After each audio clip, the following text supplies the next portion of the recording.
sued him for libel.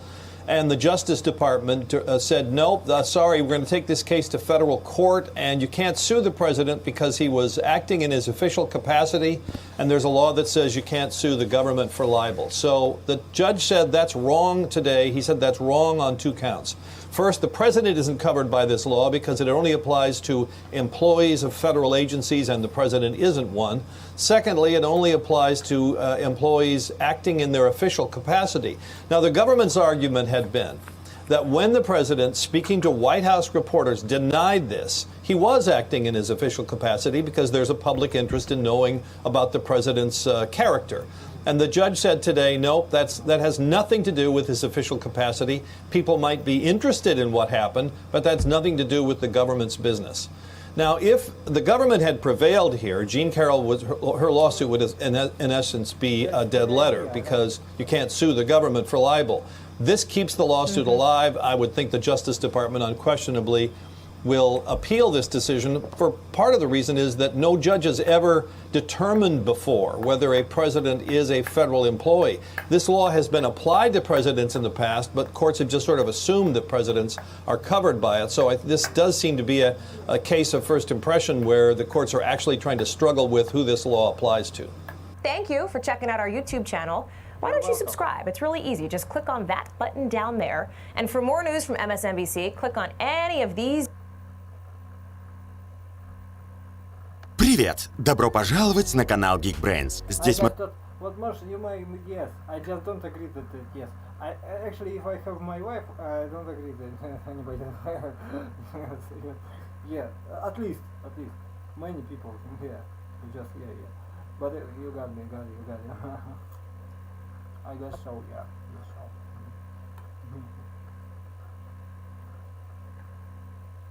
I don't care what they want. They can want anything. They're just happy. Ah, you can see. Punch.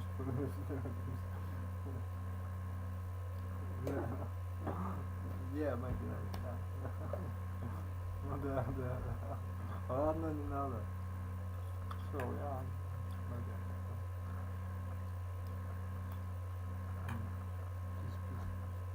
Мы разбираем самые волнующие темы из мира IT. Мы запускаем новую рубрику «Калейдоскоп профессий» в IT-направлении. Dueling rallies in West Michigan this weekend, and both sides were heavily armed. A conservative group, the American Patriot Council, supporting President Trump with a freedom march. Justice for Black Lives staging a counter-protest. Both groups said they feared for their safety. Both groups blamed the other for stirring divisiveness. Both groups brought guns. NBC News Now correspondent Dasha Burns was there. We are once again divided at election time. And I think this could be one of the worst elections in the last 100 years. This is about freedom, and that's what this is about. This is simply about freedom for all. That's a Trump rally. It's not patriots. Those people are supporting Donald Trump. It has nothing to do with patriotism. For a long time, there was quite a few people who did not want to stand up. They were afraid of what the BLM, the Antifa, and the people who are not with Trump would do. Every event that these people have shown at during this summer, they've brought arms, so they weren't there to engage or talk, and they racially intimidated us in June and July. And today we caught wind of their event, and we decided that it was our time to exercise our Second Amendment right. Donald Trump, it has nothing to do with patriotism. For a long time, there was quite a few people who did not want to stand up. They were afraid of what the BLM, the Antifa, and the people who are not with Trump would do. Every event that these people have shown at during this summer, they've brought arms, so they weren't there to engage or talk, and they racially intimidated us in June and July. And today we caught wind of their event, and we decided that it was our time to exercise our Second Amendment right and to make sure that we have a safe space for our people. I'm wearing my body armor today because I've had threats in my life, so I just don't feel comfortable coming out to gatherings like this unprotected. We're fighting for equality. That is not division. It's going to be what it's going to be. I mean, obviously I want Trump to win. I'm a Trump supporter, but if Biden wins, Biden wins. I mean, it's going to, the country's going to continue to go. I mean, it's not the end of the world. Dasha joins us now from Grand Rapids, Michigan. It is a place she has been a whole lot over the past year for our County to County series. Dasha, thankfully you've reported that in spite of all of the guns, there was no violence there this weekend. But these hypercharged rallies really just highlight how polarized this area is ahead of the election. This is a county and a state that both candidates are trying very hard to win. What did you take away from this weekend there?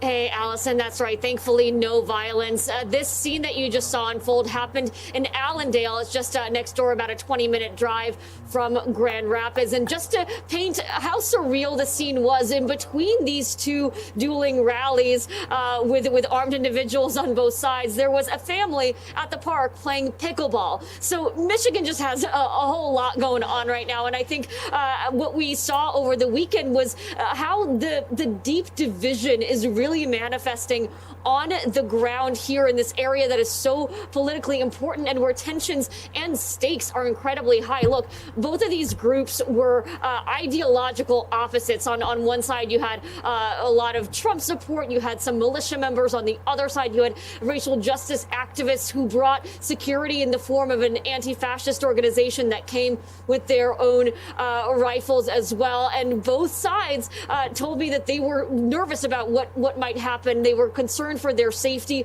There was also a sentiment of feeling silenced in both groups that we talked to, individuals who wanted to stand up against that and said that they brought weapons so that they could safely do so, could safely exercise their rights. Allison?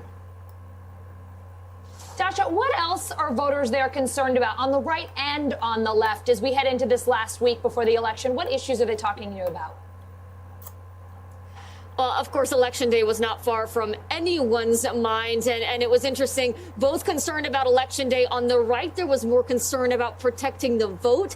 On the left, more concern about protecting the voter. So at the American Patriots Council rally, there were folks looking to recruit poll watchers and challengers. At the Justice for Black Lives rally, people were signing up volunteers to be poll buddies, to take volunteers, to take voters to the polls who were nervous about intimidation, to have someone there with them. I want you to take a listen to what we heard from each group. Allison, watch. I'm concerned that his followers are going to, if he's showing even a hesitation of winning, they're gonna respond with violence. We are concerned about voter intimidation, especially in Michigan. Polling places are supposed to be sanctuaries. You're supposed to be safe at a polling place. Are you guys interested in poll watching or challenging? Is that something that you're... It's something I already do. I did it in 2018 and I'll be doing it this year. So, and it's nothing against anybody. It's just, I want to guarantee the integrity of the election. And it's not like, oh, I think they're going to cheat as much as it is. I just want to make sure that every vote is counted. And Allison, Michigan, of course, is an open carry state, but recently state officials banned open carry at the polls. However, there have been lawsuits challenging that order, and there are sheriffs in the state who say that they will not enforce that ban. Allison? Dasha, impressed to see that in spite of the tensions, in spite of the concerns, in spite of the weapons this weekend, people managed to express themselves and it didn't get violent and it didn't get nasty. It gives us some hope here that maybe we can get past some of this divisiveness. Dasha in Grand Rapids, thank you. Hey, NBC News viewers, thanks for checking out our YouTube channel.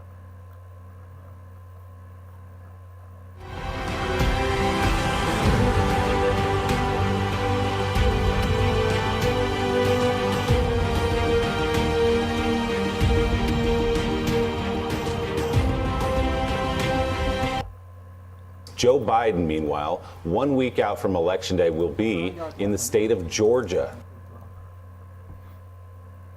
The first time as the Democratic nominee that he'll be there. First to Warm Springs, which, as you know, served as Franklin Delano Roosevelt's retreat from 1924 through his 12 years as president before making his way to Atlanta. Will Vice President Biden for a drive-in rally. Georgia remains neck and neck in the latest polling. We told you yesterday about the AJC poll that has Biden up 47 to 46 within the margin of error, plus or minus 4 points. In Wisconsin, the latest Reuters Ipsos poll shows Joe Biden ahead by 9 points, 53 to 44. In Pennsylvania, that same poll finds Biden leading by 7 points, 51 to 44. And in Texas, the latest New York Times Siena College poll puts President Trump ahead by 4 points, 47 to 43%. Let's bring in national political correspondent for NBC News and MSNBC, Steve Kornacki. Steve, let's start in the state of Georgia, if we could. It's pretty extraordinary that the Democratic nominee for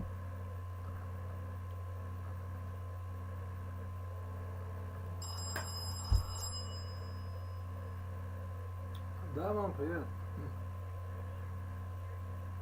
Ты чё? А, я понял. Ага. Ладно, понял. Чай поставлю. Чай поставлю, поставлю. 63, 4. Ладно, все нормально у тебя, да? Ладно, давай. Mama, my mom. Ridiculous painter. We are not really good people, yeah. No, we are okay. We are okay. Not really good. It's okay. Nobody is perfect, I guess. But somehow, some way we. Yes. Yeah, people say if you are sick, it's you're not really good. Yes. Yeah, you don't respect many things here. Well, yeah, I don't think. I didn't say that you have to die. I still said you have to practice. The law, better and forward. To train. If you're a man. If you're a lady, you have to start.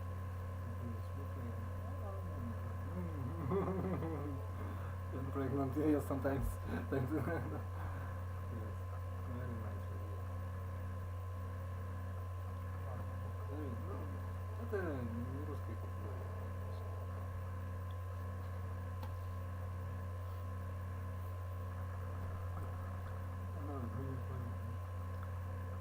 Ой, no. Ой, we are опять victims.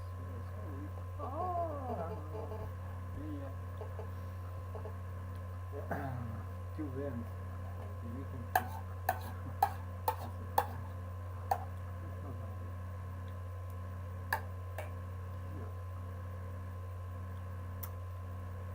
like no wouldn't be like a woman. I'm so healthy. Наоборот,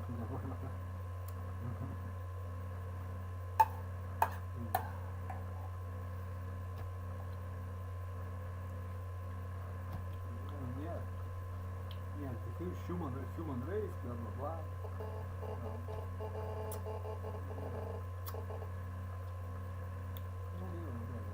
Okay, then go make yourself practice inner spice, yeah.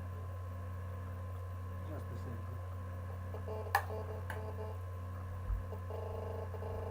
Specialist, professional. Ну не важно, он врет уже сам себе, нет, он тебе так anything, но он тебя понял, наоборот, так.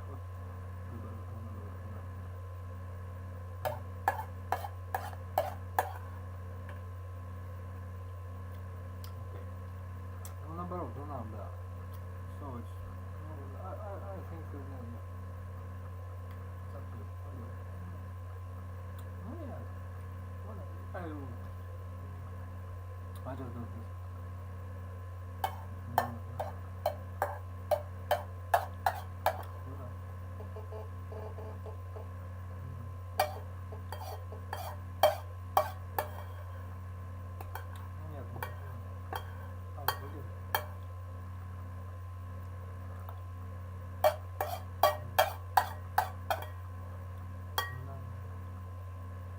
Okay.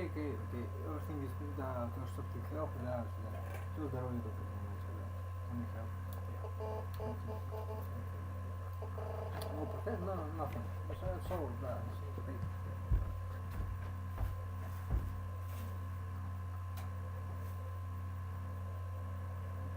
If you're file, you will see that.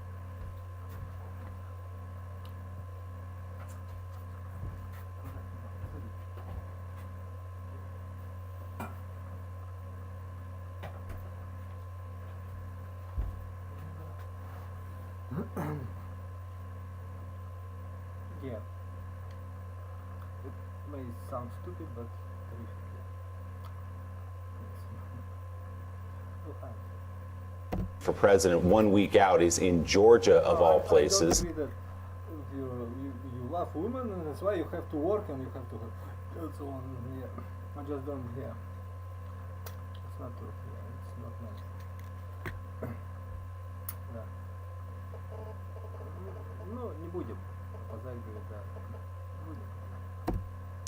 What do you make of the numbers in that state? How have they moved? Are good. Even the barman is even drinking. Because the working out, working. No, yeah. Be better. Go, yeah. Stop and do. Take a minute. They need you. The guy who is in this yeah. What is the meaning of this profession? What do you really want in it? What do people may want in it? Yeah. Why and so on and so forth. Yeah.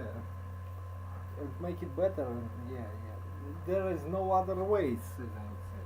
It is the only normal way. It is the only natural way. Maybe. It is the only way. Yeah.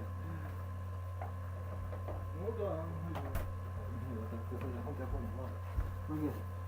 So take a rest, of course. Moved lately. Yeah, I mean, you put it up there. That's roughly consistent with the I understand it. We are sick and tired. We are weak. polling average. I think one way of looking at this here, here's the road to 270. Every state that you see in gray here, that includes Georgia. These are states that Trump carried in 2016 that look like they are parts of the battleground in 2020. There's varying degrees of trouble for Trump on this map. You've put up a Wisconsin, a Michigan, even a Pennsylvania. Make your health, yeah, make your health better, yeah.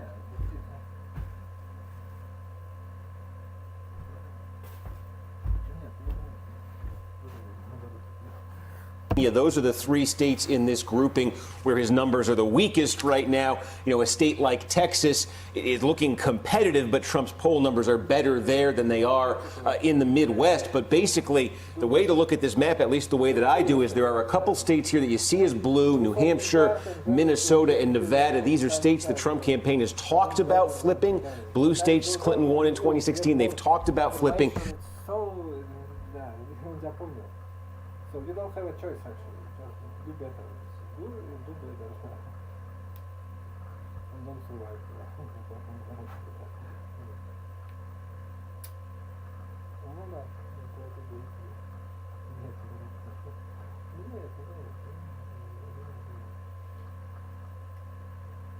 don't think so. I'm convinced that there is meaning in all professions. It's the simplest. It's not a profession. I mean, for money. Yeah. Some things really cool, sacred. Some meanings here to be interested. No, да, понял. Да.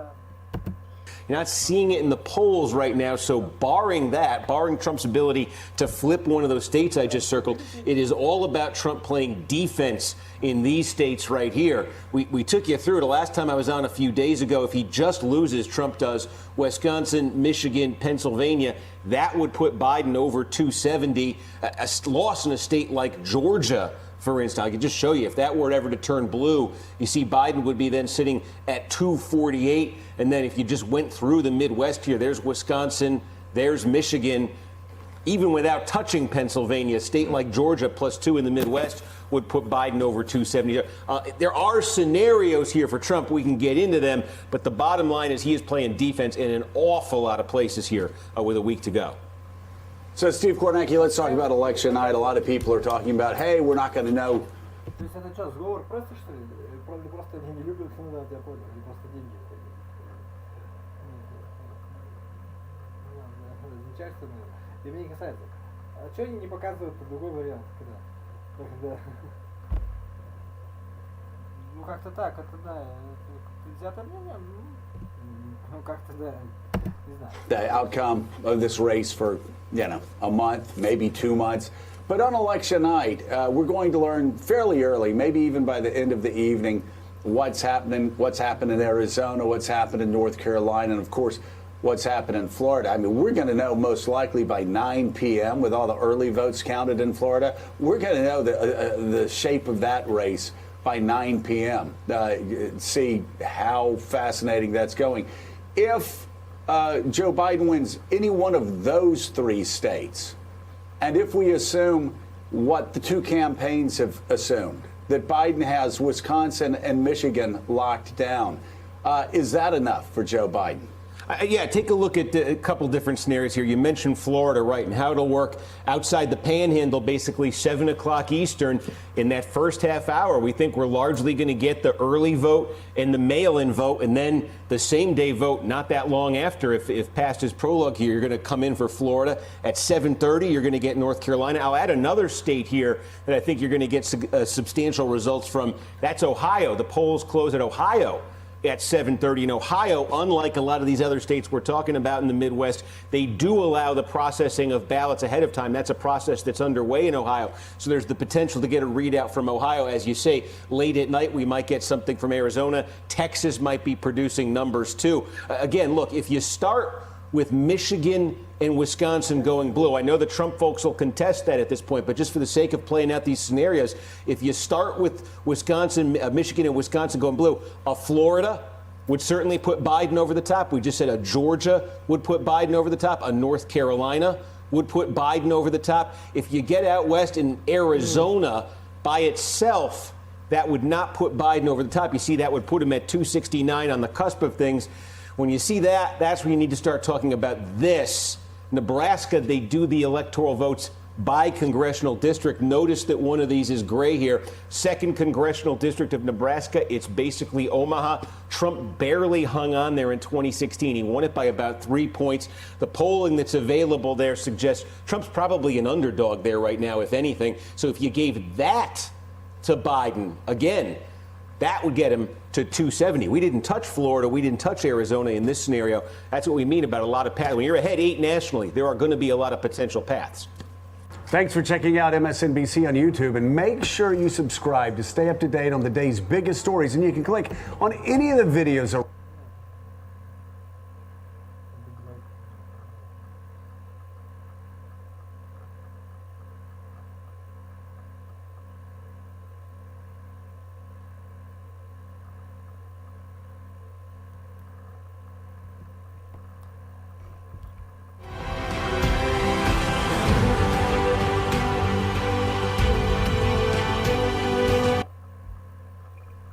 The latest installment of the New York Times series on Donald Trump's tax returns reveals that his charitable givings appear largely self-serving. What a shock.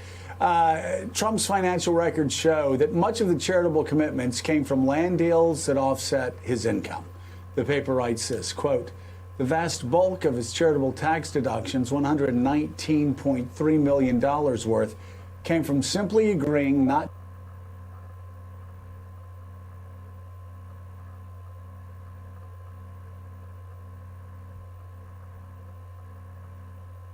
to develop land, in several cases after he had already shelved those development plans.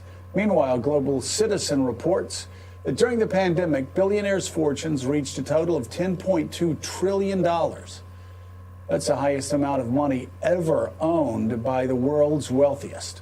At the same time, the pandemic caused global poverty rates to rise for the first time in 20 years.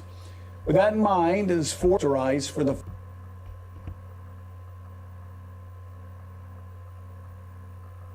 first time in 20 years.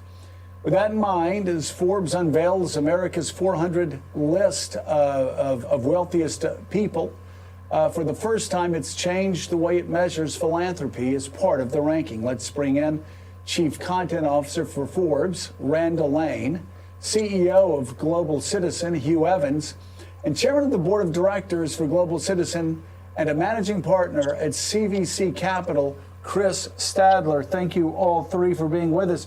Randall, why don't you start out telling us the new way Forbes is ranking America's 400 wealthiest individuals? Well, you hit it, Joe, with what's going on with the reports today. It's about fairness, and that's what you're seeing.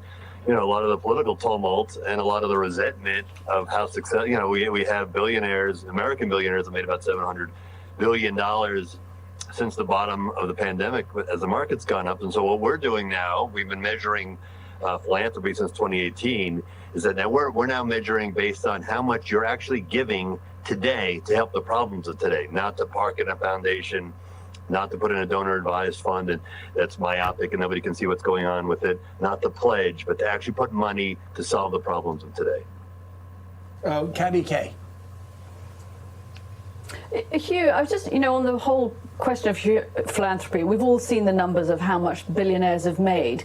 But if we live in a world in which we rely on those billionaires to give a proportion of their income to help the neediest, I mean, isn't that fundamentally a problem? Wouldn't it be much better to be focusing on shoring up a robust social safety net so that we weren't at the mercy of the whims of a billionaire who wants to give this year and then perhaps doesn't want to give next year? Well, I think ultimately, Katie, you touch on a really important point that if we're going to address extreme poverty, we need to look at